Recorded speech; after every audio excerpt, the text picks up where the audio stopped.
La noticia de la semana en materia económica ha sido sin duda el desplome de la bolsa de valores china, el Shanghai Composite Index, que tuvo una caída al principio de la semana que fue la más dramática desde el año 2007. Se han especulado las distintas causas que puede haber producido este desplome. Puede ser la especulación, sin duda, algunas medidas del Fondo Monetario Internacional, la caída de la producción industrial, un exceso de regulación, en fin, hay varias teorías al respecto. Usted ha escrito para su periódico un artículo titulado El rescate de China, no el de Grecia, es el problema.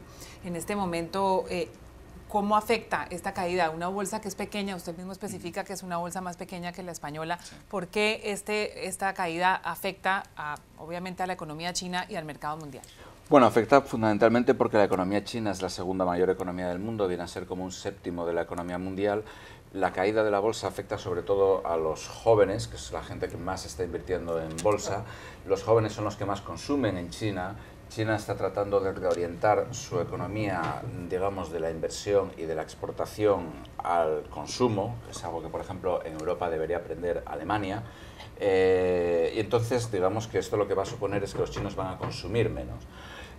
Si los chinos consumen menos, hay que tener en cuenta que los dos motores en general que mantienen la economía mundial funcionando es el productor chino y el consumidor de Estados Unidos. Ahora los chinos están cambiando hacia consumidores. El problema es que si consumen menos, por ejemplo, todas las materias primas que importan de América Latina pues ya están cayendo, cada vez importan menos, los precios de las materias primas están cayendo. Esto es algo que, por ejemplo, saben muy bien los brasileños, pero también los chilenos, etc. Entonces tiene un efecto, tiene un impacto muy grande.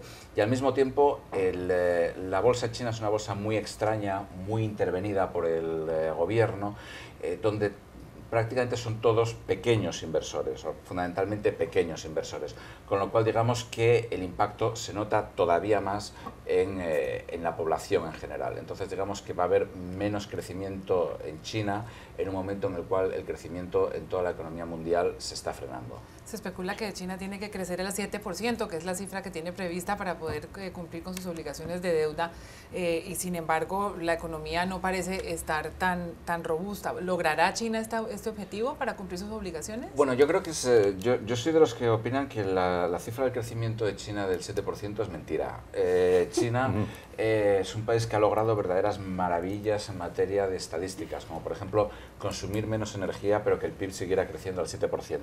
En China existe un poco esta idea de que hay que crecer al 7% porque si no se crece al 7% no se genera riqueza y entonces los chinos salen a la calle y organizan una revolución como en Tiananmen en 1989. Pero desde luego China no está creciendo al 7%. Cuando uno mira las estadísticas de China es muy curioso porque digamos el mercado espera un crecimiento del 6,8% y China crece un 6,7 o un 6,9. Dios mío, es milagroso, con ningún otro país del mundo pasa esto.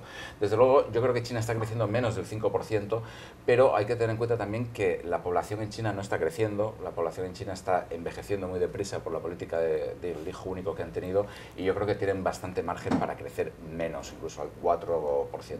John Dinges. Bueno, llama la atención que en China, como creo que no pasa en otros países, el gobierno mismo promueve la inversión de los pequeños inversores y eso ha pasado. Y cuando empieza a caer, el gobierno trata de asegurar a los inversores que no pasa nada. Entonces, con eso, que sigue cayendo, eso causa una falta de confianza muy grande en cuanto a esas personas. Eso, primer punto, ¿no? Segundo, esa repercusión, ese efecto en la economía mundial es relativamente poco. Llama la atención a mí, leyendo hoy en el New York Times, que en el artículo que dice que esta semana las bolsas norteamericanas estaban más o menos tambaleantes esta semana, subieron un poco ayer. En el sexto párrafo mencionan la crisis de la bolsa en China. Entonces, el aislamiento de la bolsa china, digamos, protege el resto de la economía mundial. Y después entran los otros factores de la economía misma. Entonces, con base en estas teorías encontradas, Dori, ¿tenemos razón para estar preocupados por la caída de la bolsa china o no tanto? Yo sí, yo creo que sí. Yo no soy tan prudente como el profesor. Yo creo que sí, no a corto plazo, porque efectivamente la bolsa china es muy reducida y está muy protegida con todo el intervencionismo del gobierno chino, pero sí creo que las ramificaciones a largo plazo pueden ser importantes en los campos que ya ha mencionado Pablo. Por un lado están las importaciones y exportaciones y el rol que China tiene en el mundo en este sentido, y sobre todo puede afectar en primer lugar a Asia y América Latina en todo el tema de las importaciones de materia prima, pero esas ramificaciones pueden llegar después tranquilamente aquí a Estados Unidos o a Europa, en los sectores del automóvil o en el sector de la moda, por ejemplo. Y después está la parte que a mí sería la que más me preocupa, y es el mercado de las divisas, o cómo puede afectar esto a la debilidad del dólar, no a corto plazo, pero sí a largo plazo, porque al final, como sabemos, China es el tenedor principal de la deuda de Estados Unidos, y si llegara una crisis potencial mayor, comenzaría a vender deuda, y eso no sabemos cómo podría afectar al dólar. Y luego un tercer punto que a mí me preocupa, viendo cuál ha sido la trayectoria de China este último año, que ha encadenado dos grandes crisis inmobiliarias, y ahora llega esta sacudida bursátil, es si realmente sabemos toda la verdad de las cifras. Pablo apuntaba a la cifra del crecimiento, que no está tan claro que sea un 7% y que una vez se sorprende con los pronósticos. A mí me preocupa saber si realmente el gobierno chino nos está diciendo la magnitud real de esta crisis actual, o realmente luego vamos a saber que ha sido mucho mayor, como nos pasó con Grecia.